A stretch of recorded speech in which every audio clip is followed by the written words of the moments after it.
नमस्कार, सी न्यूज़ भारत में आप सभी का स्वागत है। यूपी बुलेटिन में शुरुआत करेंगे बरेली से, जहां इंसानियत को शर्मसार कर देने का मामला आया सामने।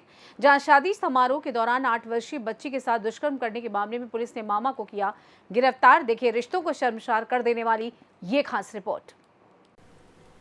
बरेली के विशारदगंज थाना क्षेत्र में एक शादी समारोह के दौरान 8 वर्षीय बच्ची के साथ दुष्कर्म करने के मामले में पुलिस ने रिश्ते का आरोपी मामा नंदकिशोर 47 वर्षीय को गिरफ्तार किया है। दरअसल घटना 24 अप्रैल 2025 की है। पीड़िता अपने परिजनों के साथ विशारदगंज के गांव में शादी समारोह में आई थी। वह पंडाल में चाउमीन खाने गई थी। चाउमीन खत्म होने पर वह रसगुल्ले लेने काउंटर पर पहुंची। काउंटर पर मौजूद आरोपी नंदकिशोर ने बच्ची को रसगुल्ले का लालच देकर टेंट के पीछे ले गया। वहां उसने बच्ची के साथ दुष्कर्म किया। मामले में वरिष्ठ पुलिस अधीक्षक बरेली ने कई टीमों का गठन किया। जांच के दौरान पुलिस ने करीब 250 लोगों से पूछताछ करने के साथ संकलित साक्ष्यों के आधार पर आरोपी नंदकिशोर की पहचान हुई। पुलिस ने 28 अप्रैल को सुबह 6:05 पर विशारदगंज अतरछेड़ी मार्ग पर रेलवे क्रॉसिंग के पास से उसे गिरफ्तार कर लिया। पूछताछ में आरोपी ने अपना जुर्म कबूल कर लिया। पुलिस ने आरोपी के खिलाफ पॉस्को एक्ट समेत विभिन्न धाराओं में मामला दर्ज किया है। आरोपी को न्यायालय में पेश किया जा रहा है। बरेली पुलिस ने 250 लोगों से पूछताछ के लिए निमंत्रण पत्र, टेंट मालिक, हलवाई, रिश्तेदार सहित अन्य लोगों से पूछताछ राउंड टू राउंड की। अंत में 6 लोगों से पूछताछ। इसके बाद 2 लोगों को शॉर्टलिस्ट किया था। इसमें से एक आदमी ने अपना जुर्म स्वीकार किया है। मासूम बच्ची के साथ रेप की घटना को अंजाम दिया गया था। आरोपी गिरफ्तार हुआ है। किस तरह से घटना का आरंभ दिया, कौन है ये आरोपी, किस तरह से पकड़ना है? दिनांक 24 अप्रैल 2025 को ग्राम पराबहुद्दीनपुर थाना विशारदगंज में एक 8 वर्षीय बच्ची के साथ दुष्कर्म की सूचना प्राप्त हुई, जिसके क्रम में थाना विशारदगंज पर मुकदमा अपराध संख्या 90/25 सुसंगत धाराओं में पंजीकृत किया गया। इसी घटना के सफल अनावरण हेतु 4 टीमों का गठन किया गया, जिनके द्वारा गहनता से जाँच पड़ताल की गई। क्योंकि यह घटना एक शादी के कार्यक्रम की दावत के समय कारित की गई थी, तो 150 से अधिक लोगों से जांच पड़ताल और पूछताछ की गई। इसी क्रम में यह बात सामने आई है कि नंदकिशोर मौर्य पुत्र चोखेलाल, जो कि 47 वर्षीय सेम गांव में निवास करने वाला व्यक्ति है, उसके द्वारा यह घटना कारित की गई थी। इस व्यक्ति द्वारा बच्ची को रसगुल्ले खाने का प्रलोभन दिया गया। बच्ची इनके साथ चली गई और टेंट के पीछे जाकर इन्होंने यह घटना कारित की गई है। अभी उसको गिरफ्तार कर लिया गया है, इसको जेल भेजा जा रहा है और जल्द से जल्द इस मामले में चार्जशीट लगाकर अग्रिम विधिक कार्रवाई सुनिश्चित की जाएगी। बरेली से सी न्यूज़ संवाददाता मुकेश सिंह की रिपोर्ट। रुक करेंगे फर्रुखाबाद की ओर, जहां मधुर मिलन में आयोजित एक राष्ट्र एक चुनाव कार्यक्रम में पहुंचे प्रभारी मंत्री जयवीर सिंह। इस दौरान क्या कुछ हुआ, देखिए इस रिपोर्ट में। मधुर मिलन में आयोजित एक राष्ट्र एक चुनाव कार्यक्रम में प्रभारी मंत्री जयवीर सिंह ने कहा कि देश के विकास के लिए एक राष्ट्र एक चुनाव जरूरी है। उन्होंने कहा कि भारत को विकासशील से विकसित राष्ट्र बनाना और 2047 तक अपने लक्ष्यों को प्राप्त करना है, तो इससे ऊर्जा और धन की बचत होगी जो देश के विकास में लगेगी। भले ही एक राष्ट्र एक चुनाव से भाजपा को नुकसान हो, क्योंकि क्षेत्रीय पार्टियां छोटे क्षेत्रों में प्रचार कर सकती हैं, लेकिन भाजपा के लिए नेशन फर्स्ट, राष्ट्र सर्वोपरि है।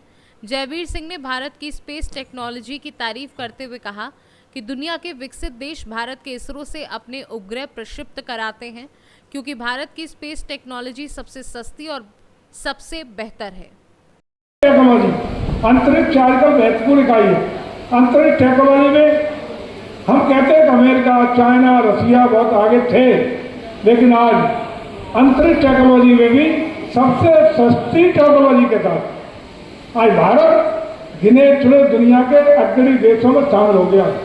सबसे सस्ती टेक्नोलॉजी, ऐसी सस्ती टेक्नोलॉजी कि जिसमें दुनिया के विकसित देश अपने उपग्रहों को भारत के सैटेलाइट से स्थापित कराने का काम कर रहे हैं। ये भारत के वैज्ञानिकों को बधाई, भारतवासियों को बधाई। आज भारत में चाहे डॉक्टरों की बात करें, इंजीनियर्स की बात करें या अन्य जो भी हमारे बुद्धिजीवी हैं उनकी बात करें, तो दुनिया में कोई भारत के योग्यतम लोगों का शान ही नहीं है। फर्रुखाबाद से सी न्यूज़ संवाददाता आदेश शर्मा की रिपोर्ट। ले चलेंगे मिर्जापुर, जहां संदिग्ध हालात में हुए रोशन अली की मौत की सच्चाई जानने में जुटी प्रशासन की टीम। अब तक पुलिस के हाथ क्या लगा है, देखिए इस खास रिपोर्ट में। मिर्जापुर के चुनार क्षेत्र के बनई मिलिया गांव में संदिग्ध हालत में रोशन अली की मौत का मामला सामने आया है। रोशन अली, जो चंदौली के ग्राम मजगाई के रहने वाले थे, अपनी पत्नी बानो, पुत्री बिल्लो और पुत्र स्वेज अली के साथ जीवन यापन कर रहे थे। उनके पिता हबीब को राजा द्वारा 20 बीघा जमीन दान में मिली थी, जिसे रोशन अली और उनका छोटा भाई शादिक खेती के लिए उपयोग करते थे। घटना 28 अप्रैल को सुबह उस समय हुई जब समलेश भारती अपने खेत से लौटते हुए रोशन अली को मृत अवस्था में पड़े हुए पाए। ये जानकारी तेजी से गांव में फैली और ग्राम प्रधान ने तुरंत प्रशासन को सूचित किया। एरोरा थाना प्रभारी अजय सेठ और उनकी टीम मौके पर पहुंची, जहां प्रारंभिक जांच में रोशन अली के शरीर पर कोई गंभीर चोट नहीं मिली, लेकिन ब्रेन हैमरेज की आशंका जताई गई। फॉरेंसिक टीम ने भी इस पर मोहर लगाई। एसपी सोमेन वर्मा और सीओ मुनेंद्र पाल सिंह भी मौके पर पहुंचे और शव को पोस्टमार्टम के लिए भेज दिया। किसी ने मृत्यु का स्पष्ट कारण नहीं बताया, लेकिन ये कहा जा रहा है कि रोशन अली के मोबाइल में एक वीडियो है जो उनकी मृत्यु के कारण का खुलासा कर सकता है।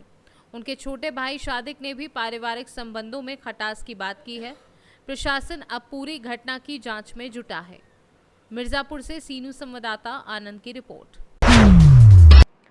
बात मिर्जापुर की होगी। थाना अदलहाट क्षेत्रांतर्गत ग्राम भोरमार माफी में ईंट भट्टे के पास मिले एक व्यक्ति के शव मिलने की घटना से संबंधित 2 अभियुक्तों को गिरफ्तार किया गया है। पुलिस को ये सफलता कैसे हाथ लगी, देखिए इस रिपोर्ट।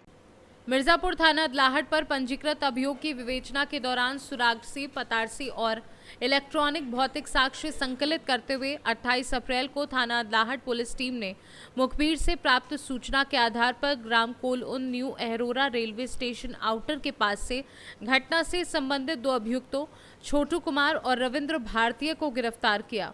ये दोनों अभियुक्त भोरमार माफी थाना अदलाहट के निवासी हैं। गिरफ्तार अभियुक्तों की निशानदेही पर रक्त रंजित कपड़े भी बरामद किए गए हैं। पुलिस ने गिरफ्तारी और बरामदगी के संबंध में नियमानुसार अग्रिम विधिक कार्यवाही करते हुए अभियुक्त को जेल भेज दिया है। अदलाहट का मामला है। कल सूचना प्राप्त हुई थी कि एक भोरमार माफी गांव है, वहां पर एक सिब्बल का बंद भट्टा है, वहां पर एक व्यक्ति का शव पड़ा हुआ है। इस सूचना पर पुलिस त्वरित कार्य करते हुए मौके पर पहुंच करके शव का लिया गया और पता लगी वो व्यक्ति शंकर नाम व्यक्ति है जो उसी गांव भोरमार माफी रहने वाला है और आज से वो गायब चल रहा था। पुलिस द्वारा जिसकी विवेचना की गई तो स्पष्ट हुआ कि उसी गांव के 2 व्यक्ति हैं, छोटू और रविंद्र, दोनों सगे भाई हैं। ये भी शंकर जो मृतक है इसके काफ़ी करीबी दोस्त भी थे। रोज़ शाम को भट्टी में दारू पिया करते बैठ करके। कल शाम को एक वहीं पास में एक बच्चों का क्रिकेट मैच हो रहा था, वहाँ इनमें झगड़ा हुआ था और इनके द्वारा उसको 2-4 थप्पड़ मार भी दिए गए थे। बाद में शंकर जो मृतक है रात में 10 बजे के आसपास इनके घर के बाहर जहाँ ये सो रहे थे वहाँ आया और इनको काफ़ी गाली करने लगा। क्योंकि शराब में तीनों ही नशे में तीनों ही थे, इसमें उन्हें झगड़ा हुआ, ये मारपीट कर दिए और उसी मारपीट में जो मृतक शंकर है वो बेहोश हो गया और उसको छोड़ चले आए। सुबह उसका उसकी मृत्यु हो गई थी। पुलिस द्वारा दोनों अभियुक्त को गिरफ्तार कर लिया गया है। अभियोग पंजीकृत किया जा चुका है और अग्रिम कार्रवाई की जा रही है। 28/4/2025 को थाना अहरोरा क्षेत्र अंतर्गत ग्राम बनमलिया के जंगल में रोशन अली, उम्र करीब 50 वर्ष, पुत्र स्वर्गीय हबीब, निवासी ग्राम भंजगाई, थाना चकरगट्टा, जनपद चंदौली, जो कि पिछले 3 वर्षों से यहीं जंगल में झोंपड़ी डालकर रहते थे और अपनी फसल की देखभाल करते थे, मृत अवस्था में पाए गए। शरीर पर कोई जहरा चोट मौजूद नहीं थी। मृतक के शव का पंचायतनामा भरकर पोस्टमार्टम हेतु शव को भेजा जा चुका है। मौके पर लॉ एंड ऑर्डर की कोई समस्या नहीं है। मिर्जापुर से सीनू संवाददाता अनिल केसरी की रिपोर्ट। ले चलेंगे सहारनपुर, जहां रामपुर मनिहारन तहसील में एंटी करप्शन का छापा। बड़े बाबू दुर्गा प्रसाद रिश्वत लेते रंगे हाथों गिरफ्तार। देखिए ये रिपोर्ट विस्तार से। प्रसाद को एंटी करप्शन विभाग ने सोमवार को रिश्वत लेते हुए रंगे हाथ गिरफ्तार कर लिया। दुर्गा प्रसाद पर एक व्यक्ति से फाइल पास कराने के एवज में अवैध धनराशि मांगने का आरोप था। एंटी करप्शन विभाग की टीम ने सूचना मिलने के बाद जाल बिछाया और तय राशि लेते ही आरोपी को पकड़ लिया। आरोपी के पास से रिश्वत की राशि भी बरामद की गई है। गिरफ्तारी के बाद तहसील परिसर में हड़कंप मच गया और कर्मचारियों में दहशत फैल गई। एंटी करप्शन विभाग के अधिकारियों ने बताया कि दुर्गा प्रसाद के खिलाफ पहले भी भ्रष्टाचार की शिकायतें मिली थी, लेकिन इस बार उसे रंगे हाथों पकड़ने के लिए विशेष रणनीति बनाई गई थी। आरोपी के खिलाफ भ्रष्टाचार निवारण अधिनियम के तहत मुकदमा दर्ज कर आगे की कार्यवाही की जा रही है। इस कार्यवाही की सराहना करते हुए आम लोगों ने उम्मीद जताई है कि भविष्य में ऐसे भ्रष्ट अधिकारियों के खिलाफ कठोर कदम उठाए जाएंगे। सहारनपुर से सी न्यूज़ संवाददाता शाकिर राजपूत की रिपोर्ट। फिलहाल के लिए इस खास बुलेटिन में बस इतना ही। देश दुनिया की तमाम बड़ी खबरों को जानने के लिए आप जुड़े रहिए सी न्यूज़ भारत के साथ। हर खबर आपके साथ, आपके यहाँ।